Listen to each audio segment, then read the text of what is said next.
you say like in absence of the conductor, like if I had like that changing magnetic field and I never had a loop, would you still have that like same pattern? Okay. Yeah, I mean, you it's have to be a little bit careful of sort of the symmetry here, and think about boundary conditions, but let's just leave it like this for now, because of course somewhere this has to be existing. How do you know it's like a circle? Because it looks like, I mean, I kind of like can imagine it like like you're treating it almost like the magnetic field is a wire and it's like the corresponding like circle around it, but like I feel like there'd be circles everywhere and they'd like... There are, okay, so we're going to talk more about that in boundary conditions in a while. Yeah?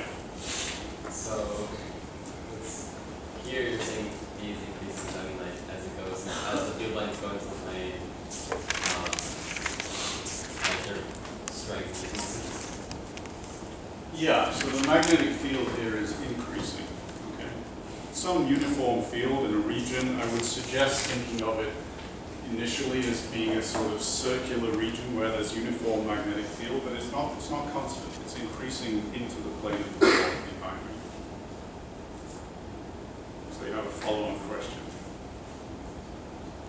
So I have a question. So like going back to Lenz's law, so when you're talking about like it creates an EMF that opposes the like magnetic field, is it like, does it oppose magnetic field with another magnetic field, or does it oppose it with like a different? So you have to be careful.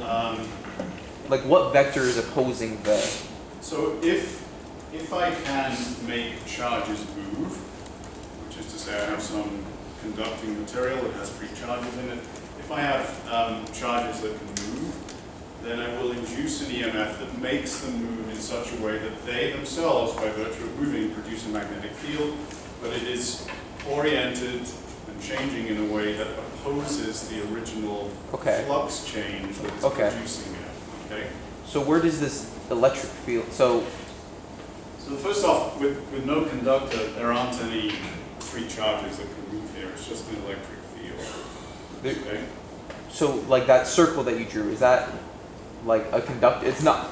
The blue stuff doesn't rely on there being a conductor here. But what's the yellow circle? So the yellow one was to get you thinking about this first with a conducting loop, because I wanted you to think about the EMF and the current. And now we're adding the fact that, of course, since these things exist, there has to be an electric field in that direction as well. Once you've got that in mind, I'm taking away this yellow loop, which is the conductor, and I'm telling you, or suggesting to you, that there still must be an electric field that exists in this space, even in the absence of a conductor. And there's the B like magnetic field is changing. So wouldn't there also be an induced like magnetic field somewhere? Well, remember, the only way I can induce magnetic fields is if I make charges move. And there's no charges moving because there's no conductor? Right. Okay. To begin with, you had the conducting loop, and then I took it away. I'm sorry, but I took it away. Okay, that's okay. But if the conducting loop was still there, then yes, I would have charges move, and they would tend to produce a magnetic field that is trying to produce a B field towards us. Caden. What's going on at this second?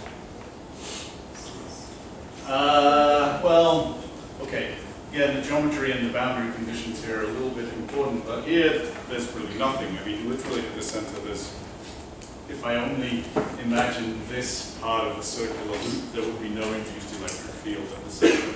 But it's true that I have to worry about this effect happening more globally. Yeah, go ahead. Would there be like similar circles on the side of your... Yeah. So that's the sort of question that Delphine has. So we'll talk a little bit more about that in a while. All right, bear with me on this. I know it can be confusing, and particularly when I tell you things in the wrong direction, but it can be confusing. All right, so assuming that we can now imagine that there's this induced electric field, what I'm going to do is replace my epsilon over here with a different expression that has to do with something about the loop integral of the electric field around this path, okay? So let me just write this up over here. Let's say I'm going to assume a test charge Q0 moves around my, so now this is not a real loop, it's moving around an imagined circle in this electric field.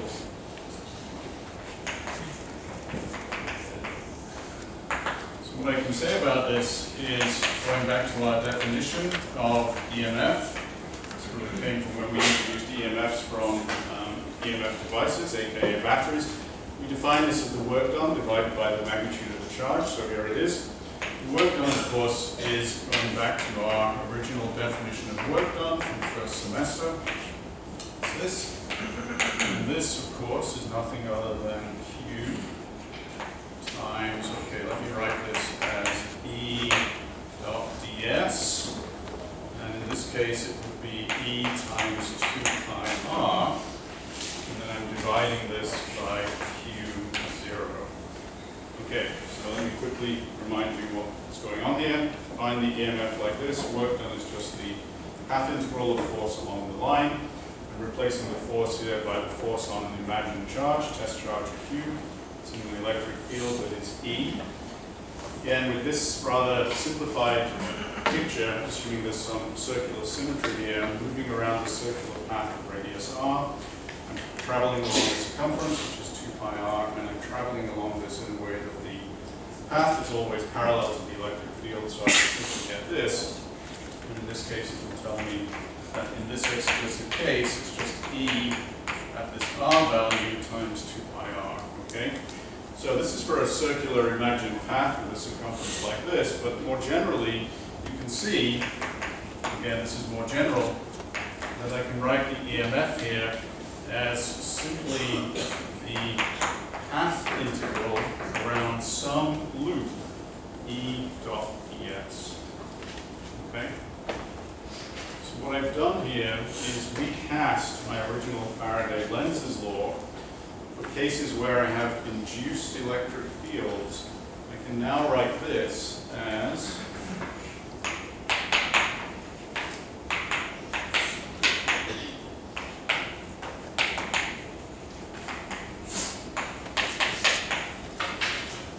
okay. So let me just pause here and just have you absorb a little bit what's happened.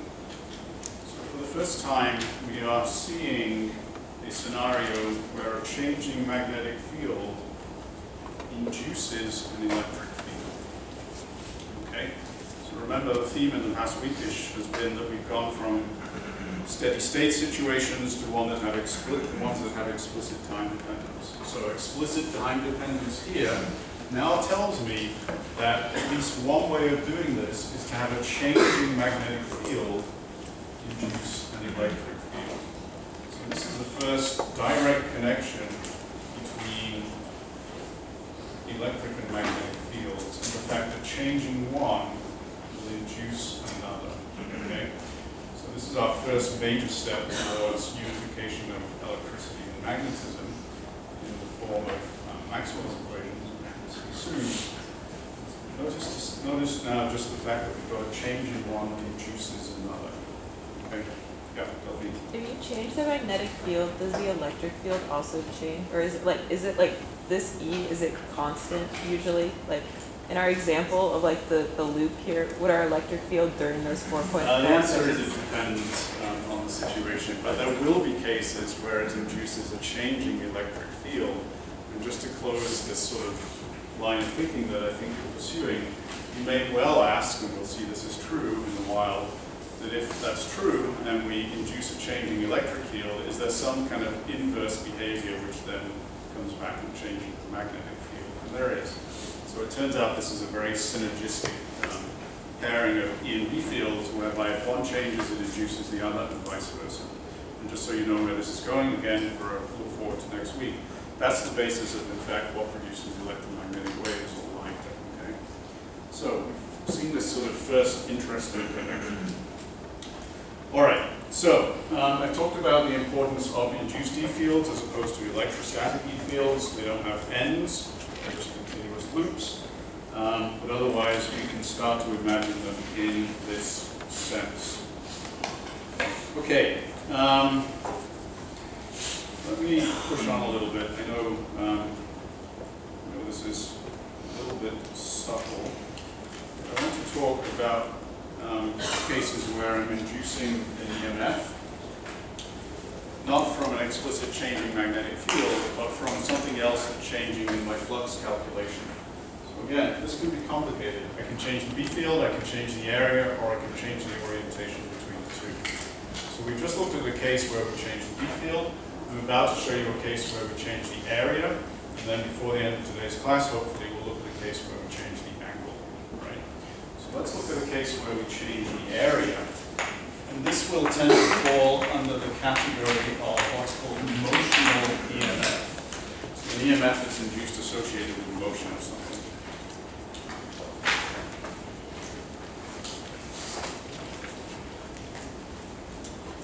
So here it is up here. I started drawing this to save a little bit of time. What I want you to imagine is the following scenario. I've got a coordinate system here, x, y, z, and in a certain region, I've got a magnetic field that in this case is oriented parallel to the plus y axis. I've got a rod here, I'm going to say it has a length big L. It's moving at a speed v, which is constant, okay, and it's moving in the plus x direction with a speed v. And so we're going to define if x at t equals 0, we're going to define that the position at which the rod finds itself at any time t is being given by this x coordinate. Okay, so it starts off at t equals 0, at x equals 0, it's moving with a speed v, just my usual constant velocity equation of motion. At a time t later on, it's at a position x. Okay. Now, what I'm going to do is imagine a loop with which I'm going to apply Faraday lenz's law. And the sort of weird thing about this is I'm going to construct a loop which is kind of imagined, and it doesn't really even matter how it's bounded, because I can imagine this almost in whatever sense I want. So I'm going to imagine a cross-sectional area that is a rectangle in the xz coordinate plane, and I'm going to look at little area vectors within it, such that those area vectors point upwards. Okay? All right, so if you think about this, all I've got is a moving piece of conductor, this rod here. It's just moving from left to right. It's not making up a completely closed loop. And as we'll see, there should still be an induced EMF, and to the extent that there is, it will still drive charges inside that conducting rod. Okay, so it's not a complete loop.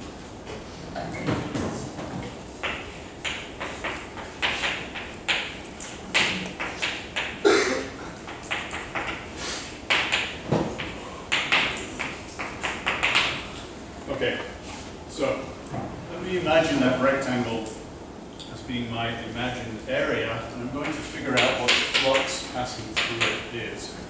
Okay, so let's say that the area is just the integral over dA of whatever that rectangle is.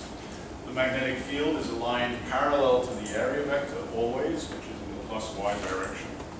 So if I now take this, and I'm assuming the magnetic field is constant here, I'm going to take this, and now I need to figure out what the area is at a given time. Okay, so what is the area? Well, one side of this rectangle is given by the rod length, which is L. And the other side of this, I can say, is given by, maybe I would start this off actually going all the way down here.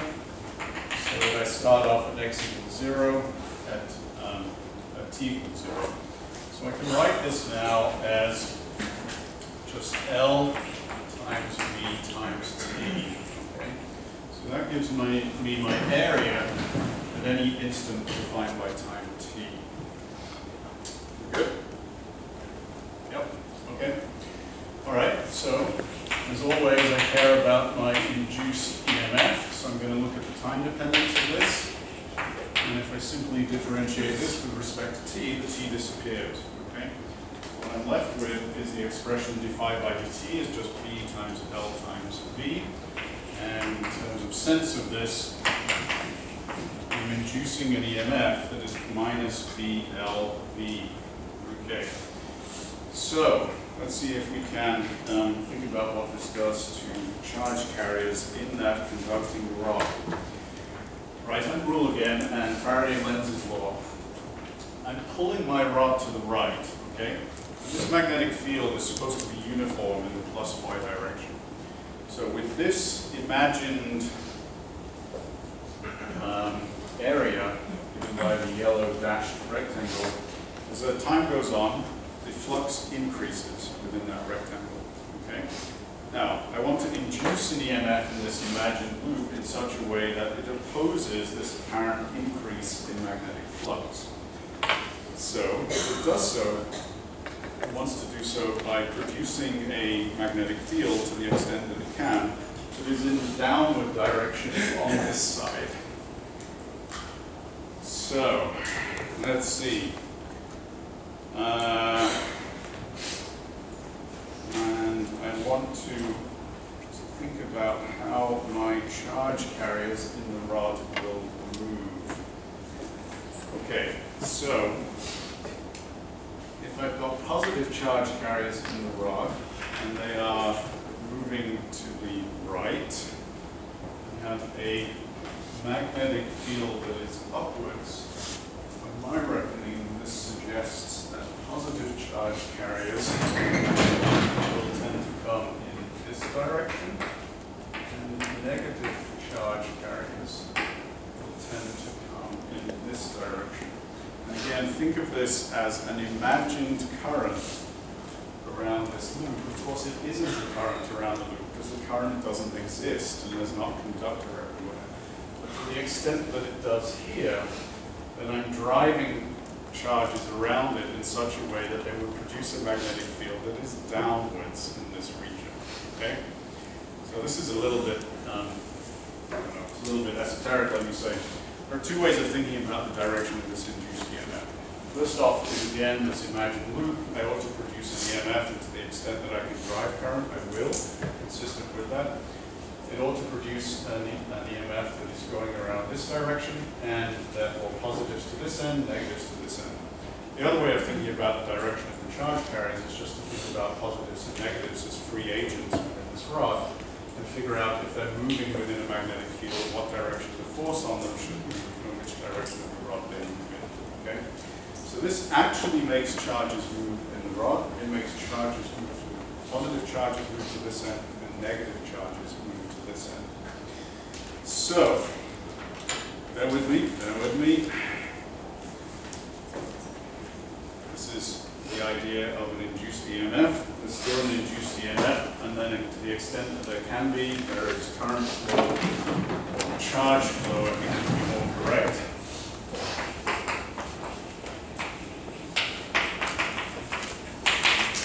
In the conducting rod.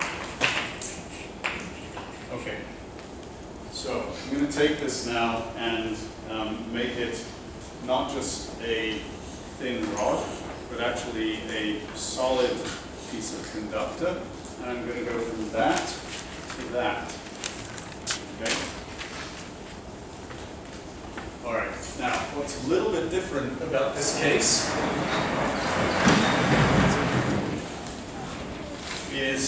is now my solid conductor.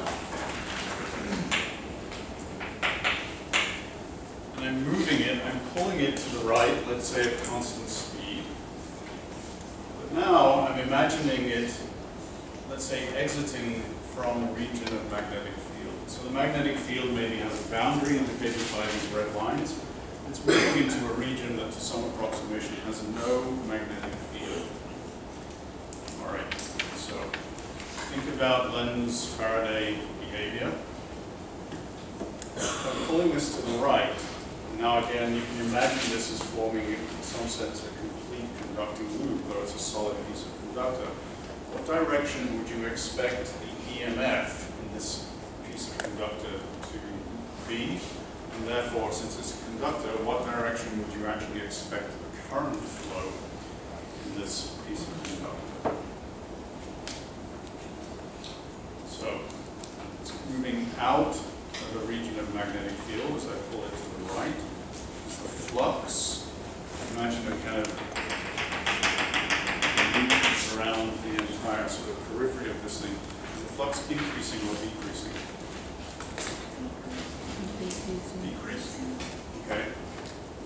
decreasing, Faraday lens says I'm going to induce an EMF and the current in this case, because I've got a conductor, in such a way as to try and increase the field.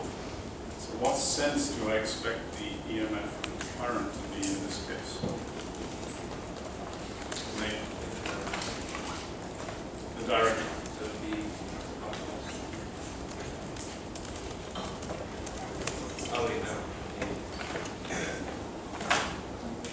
You can see how tricky this gets.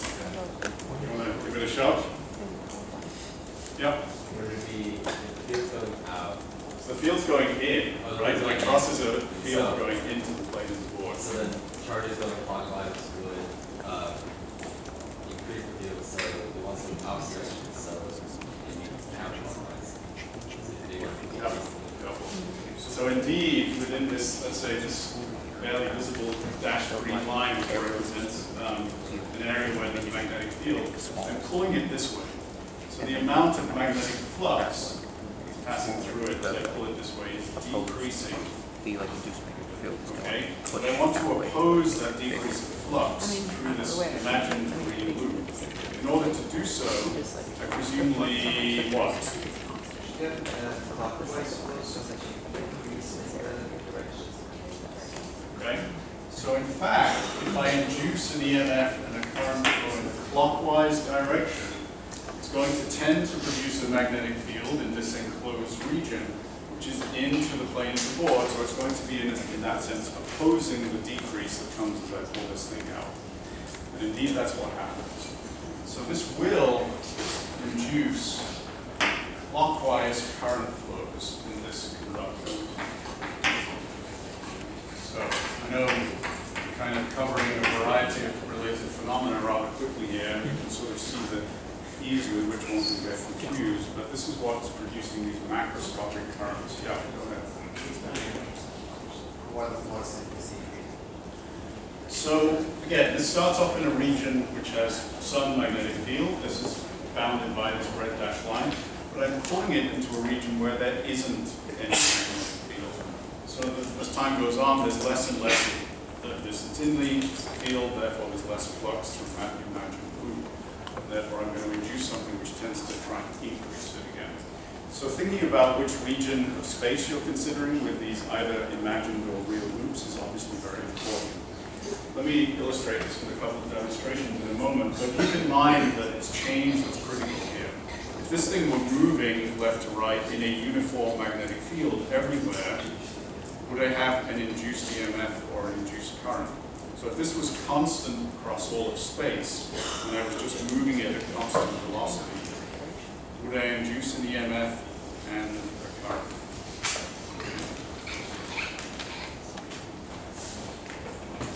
I think yeah, but it would just be in the opposite direction. Why do you think yes? Because your area is still changing, so your flux is still changing. So again, imagine this is a fixed chunk of conductor, and there's magnetic field everywhere in the entire Oh wait, space. so this whole loop. Okay, I thought. Never mind. I pictured it wrong. So the loop doesn't change size. Loop doesn't change Oh, size. I get it. So the whole Fixed thing. size would be Okay. a fixed velocity. Then in no, it wouldn't. No. Right, there's no change. Okay, so I need change in some respect. In that one, why can you consider it a changing area? Right, well this is what's really kind of, I don't know, it's just maybe weird. This isn't even a complete loop, it's not real, but I'm imagining it as bounded by this yellow rectangle. So if I imagine this, and I imagine the flux through it, again, I don't need the conductor to be there to induce an EMF or an electric field. That's what I tried to get across with. First off, starting with that conducting loop, and then removing it. I don't need that to be a conductor here for this EMF, the electric field, to be induced. So in that sense, all I did was take one side of this rectangle as being a real conductor, the rest of it is imagined, but I'm still thinking of this loop and thinking of the flux through it as one boundary of it, which is real, moves from left to right. And so I know it's a little strange that you're thinking about this induced EMF, electric field, even in the absence of an actual physical boundary in the conductor. Okay? No. Do you need to start with a conductor? Like if there's no rod there, it would just be empty space with like a magnetic field going through it. Would there be anything to like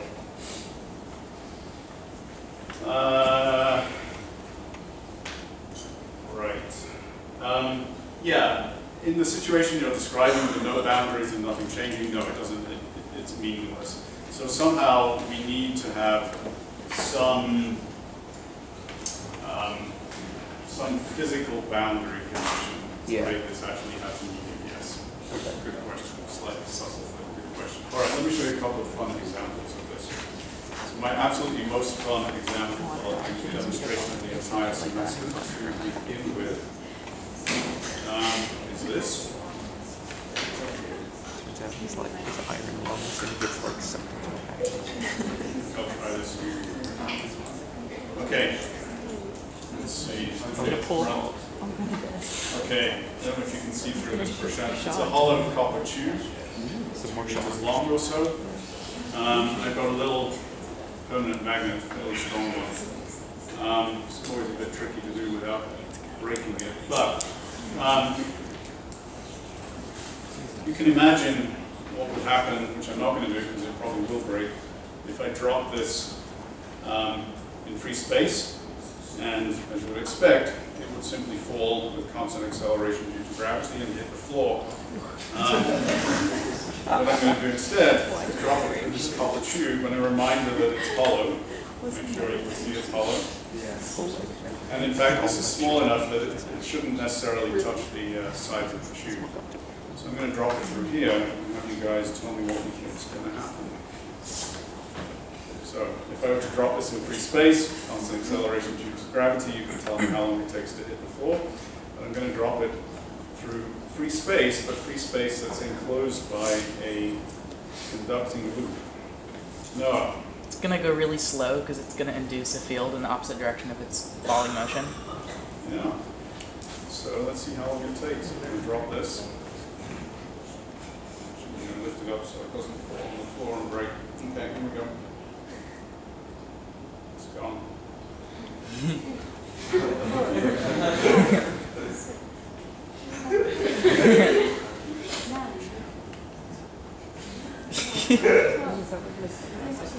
Never done it with a tube this long. Turns out the tube's filled and he just like